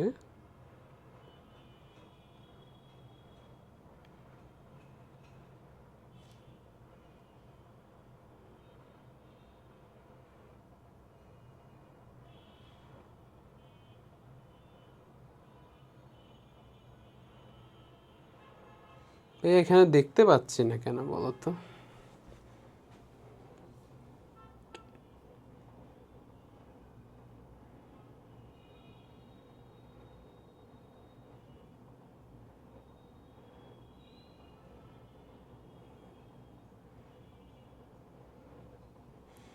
কত আসে মান? আচ্ছা, এখন একটা জিনিস খেয়াল রাখবা, এই জায়গাটাতে এত মান আসার কথা না। তোমরা তো অনেকগুলো বড় মান দিচ্ছ, এত মান আসার কথা না তো, এটা মান আসবে খুবই কম। তুমি কি উল্টা গুণ করছো নাকি? এখানে 1/, কিন্তু 1/, সো 2 ভাবে করবো। আচ্ছা, যদি তোমরা তো সরাসরি এইটাকে গুণ করছো। আচ্ছা, যদি এইটা গুণ করো তাহলে ল্যামডা বের করার জন্য এটাকে 1/, দিয়ে ওইটা ভাগ করো, ওই যেটা পেয়েছো সেটা দিয়ে ভাগ করো। মান আসবে অনেক ছোট সংখ্যা, অর্থাৎ ওই যে এটাকে আমরা ন্যানোমিটারে কনভার্ট করব। সো মান আসবে একটা ছোট সংখ্যা, এটাকে আমরা ন্যানোমিটারে কনভার্ট করব। বুঝতে পেরেছো? তো যখন আমরা এটা দেখতে পাবো আমরা যে এটা কত আসে সেই ক্ষেত্রে, তো যত আসবে এটা মান আসবে এরকম, লাইক সামথিং এরকম, ধরো 310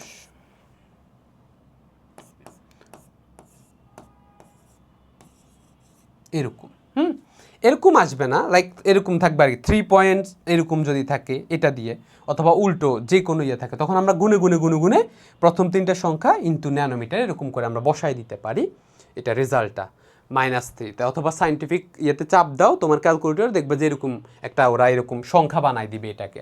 সো এরকম একটা সংখ্যা আসবে, সেটা -7ও আসতে পারে। যদি -7 আসে তখন ওরা দিবে সাধারণত -7 এরকম 3.10 ইন্টু 10⁻⁻7। তুমি এটাকে বাড়াবা আর একটু, কেন? কারণ 10⁻9 করলে আমি ন্যানোমিটার পাবো। সো এটাকে আরও মানে লাইক আরও 2 দশমিক বাড়াই, এখানে -9 লিখে দিবা, 310 পেলাম। তাহলে 310 কোন রেঞ্জে পড়বে? উত্তর হচ্ছে ইউভিতে পড়বে, ইউভিতে পড়বে, ইউভি। তাহলে আমরা কি আগের আমাদের যে নিয়ম লাইম্যান সিরিজ ইউভিতে পড়ে, এটা কি আমরা পেয়েছি?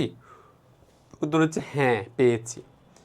কিন্তু তাহলে দ্বিতীয়টাতে খেয়াল করো, আমরা এবার সরাসরি করে দিই, মুখস্থ করে দিই, তুমি করতে থাকো। বিয়ের ক্ষেত্রে তো মুখস্থ রাখা খুবই সহজ।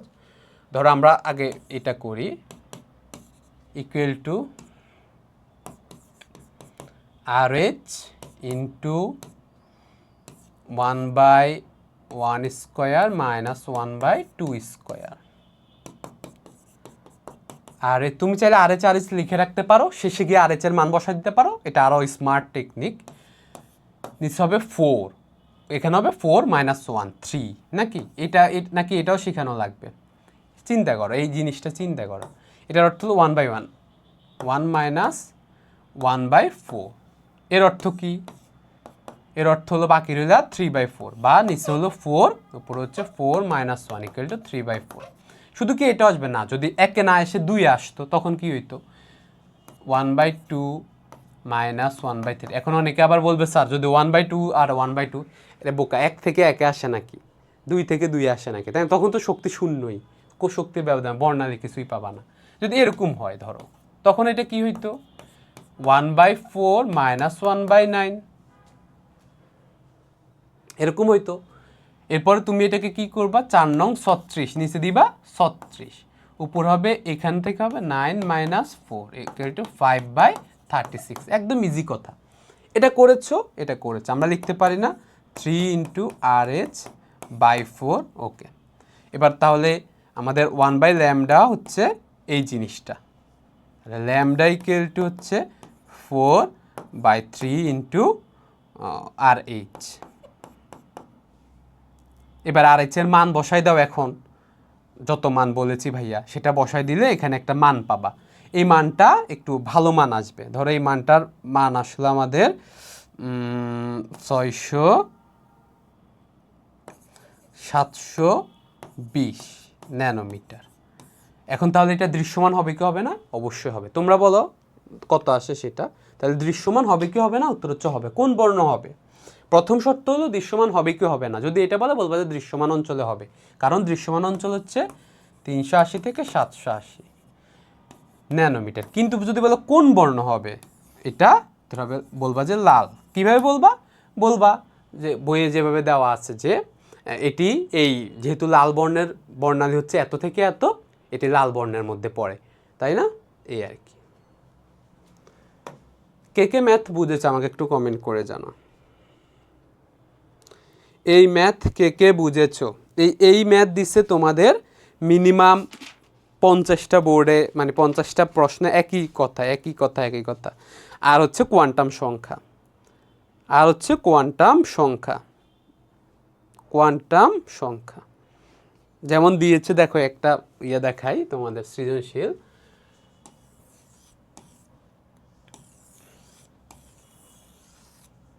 কি হইল এটা? এটা কি হচ্ছে?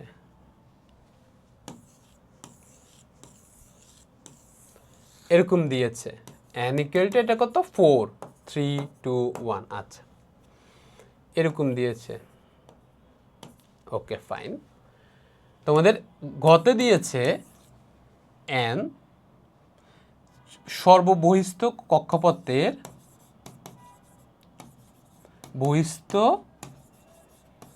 কক্ষপথের মোট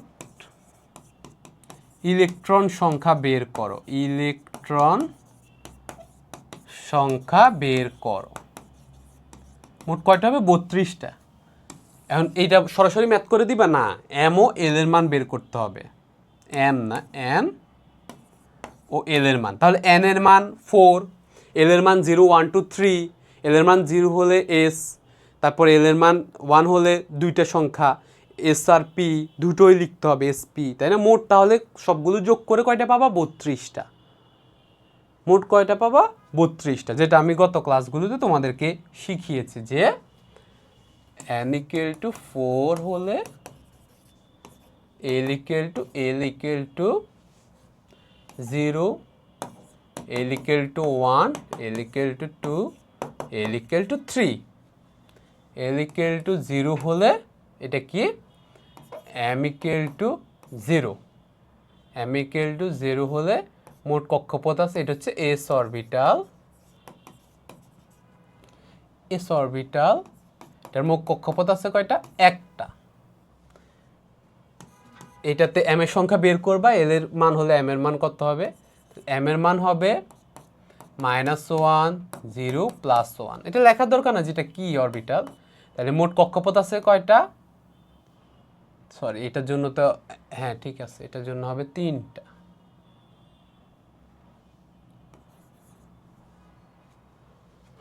এরপরে এটাতে দেখো m = -2 -1 0 1 2 = হবে 5টা মোট কক্ষপথ। এল এর মান 3 হলে m = হবে -3, তারপরে কি 2 গুণ বা 1 2 3 4 5, তারপরে -2 -1 0 1 2 3 = 7। তাহলে মোট উপশক্তি স্তর কয়টা হয়?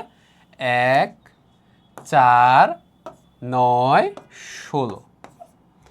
আমরা জানি একটি উপশক্তি স্তরে থাকে দুটি, সর্বোচ্চ 2টি ইলেকট্রন থাকে। সুতরাং 16টিতে থাকে 2 × 16 = 32টি। এগুলো লিখতে হবে আর কি। সো আগের ম্যাথ আর এটা দিয়েই আমাদের বোর্ড কোশ্চেন শেষ, আর কোনো বোর্ড কোশ্চেন নেই। আর একটা দুইটা থাকে, সেটা হলো ওই যে বোরের নিয়ম ব্যাখ্যা করতে বলে, ওগুলো আমরা বোর্ডে দেখাবো, বোর্ড কোশ্চেন যখন আলোচনা করব তখন দেখাবো। ঠিক আছে? ওকে, এখন তোমরা বলো, তোমরা এখন তাহলে কি করবা? তোমাদের কাজ কি? তোমাদের কাজকে ম্যাথ দিব, তোমরা বসে বসে সিকিউগুলো করে ফেলবা। ঠিক আছে? তোমাদের সিকিউ দিব, তোমরা বসে বসে সিকিউ করে ফেলবা। খুবই সহজ সহজ, দেখো প্রত্যেকটাতেই একই রকম প্রশ্ন। তোমরা যদি সিকিউ বোর্ড, তোমাদের কাছে এরকম আছে না, একটা গাইড আছে না অনেকের কাছে? না থাকলে তো একটা গাইড তো নিতে হবে, তাই না? পিডিএফ হোক আর হোক, এখন সমস্যা নাই, আস্তে আস্তে করো। এখন তোমাদের আস্তে আস্তে করতে বললে তোমরা ভাইয়া আমাদের তো এইটা পড়ার নাই, এটা করেন নাই, ওইটা করেন নাই। আর আমার চিন্তা হলো যে ওরা তো এখনও বই কিনে নাই, ওরা তো এখনও খাতা কিনে না, ওদের যদি আমি এখনই ম্যাথ করাই, ওদের তো আমি ম্যাথ দিতে পারবো না। এই জন্য ভাইয়া তোমাদের আগে আগে ছোটো ছোটো করে পড়াই রাখতেছি। তারপরেও তো ম্যাথের ক্লাস দিচ্ছি, ম্যাথও করাই রাখতেছি। এখন তোমাদের এখনই যদি তুমি মানে অধ্যায় পড়ানোর সাথে সাথে বোর্ড কোশ্চেন চাইতেই পারো, তাহলে আমাদের একটু সময় দিতে হবে না? আমরা এগুলো রেকর্ড করে করে তোমাকে দিব, তুমি দরকার হলে আবার পরে পরে করে নিও। তারপরে লাইভ ক্লাস তো আপাতত আর দেওয়া যাচ্ছে না। তারপরে আমার তো প্ল্যান হচ্ছে যখন আমাদের সিলেবাস শেষ হবে তখন আমরা বোর্ড প্রশ্নগুলো তো এইচএসসির জন্য প্রিপারেশান নিব। সো সব কিছু কিন্তু একটা সিস্টেমে আগাবে। তোমার কলেজ আর তোমার সেটা তো আর ভাইয়াকে বলে হবে না, তাই না? সেটা তো আর ভাইয়াকে বলে হবে না। ভাইয়া তোমার জন্য যতটুকু সবার কথা বিবেচনা করে যতটুকু করা যায় অতটুকুই করব, এটাই হচ্ছে কথা। সো তোমরা যে যে পয়েন্ট বলেছো আজকে ভাইয়া সবগুলো নোট নিয়েছি, যে আমাদের শিক্ষার্থীদের আর কী কী হইলে ভালো হয়। সো ওই ব্যাপারগুলো ভাইয়া ইজিলি আমরা ওই জিনিসগুলো ইমপ্লিমেন্ট করবো। আশা করি সামনের ক্লাসগুলো তোমাদের আরও সহজ হবে। আজকের ক্লাস যেমন একদমই সহজ, আজকে তো খুব ছোটো টপিক, সামনের ক্লাসগুলো এভাবে আরেকটু সহজ, আরেকটু প্রাণবন্ত এবং আরেকটু ম্যাথ এগুলো একটু করাই দিব। এখন সমস্যা কি? সমস্যা হলো এটা করানোর পর কিছু শিক্ষার্থী আমাকে অভিযোগ জানায় যে ভাইয়া আমার তো বই নাই, আপনি যে এত পড়ায় ফেলতে, আমার তো বই নাই, এখন বলো আমার কি করার আছে এখানে। আবার যার বই আছে, খাতা আছে, সব কিনে ফেলছে, সে তো আছে নাচয়নের মতো, যে ভাই আমার যত তাড়াতাড়ি শেষ হয়ে যাচ্ছে ততই তো আমার ভালো। এখন যার বই নাই সে তো পড়তেই পারছে না, তাই না? তো এটা একটু ইস্যু, একটা ইস্যু। এই জন্যই কয়েকজন যে ভাই সব কিছু করে ফেলেন, আর কয়েকজন না ভাই ঠিক আছে আমরা আস্তে আস্তে দিই, এমসিকিউই পড়ি, ইয়ে করি, তারপরও তো তাহলে আমি যে করাই দিচ্ছি তুমি তো এটা না করতে পারলে তো সমস্যা। তোমার কাছে বই নাই, তুমি পড়তেই পারো না, তো তখন কি হবে? তা আমরা তো পিডিএফ দিয়ে দিচ্ছি, পিডিএফ পড়ো, চেষ্টা করো। আমার কথা হলো হাতে এত পরিমাণে সময় আছে তোমাদের, তোমরা শুধু ভাইয়ের কথাটা শুনে চলো, এটাই তোমাদের জন্য যথেষ্ট হবে। ঠিক আছে, ভালো ও সুস্থ থাকো, দেখা হচ্ছে পরবর্তী ক্লাস।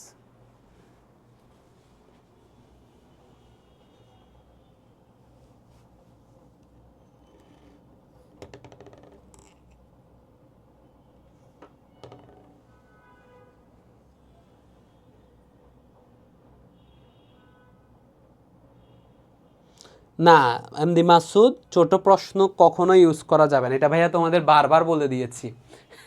ওইটা কি ক্লাস 5-এর ম্যাথ পাইছো নাকি? কখনোই 2n² ইউজ করা যাবে না, ওইটা এমসিকিউর জন্য ইউজ করবা বা জেনে শুনে, কখনোই ইউজ করা যাবে না।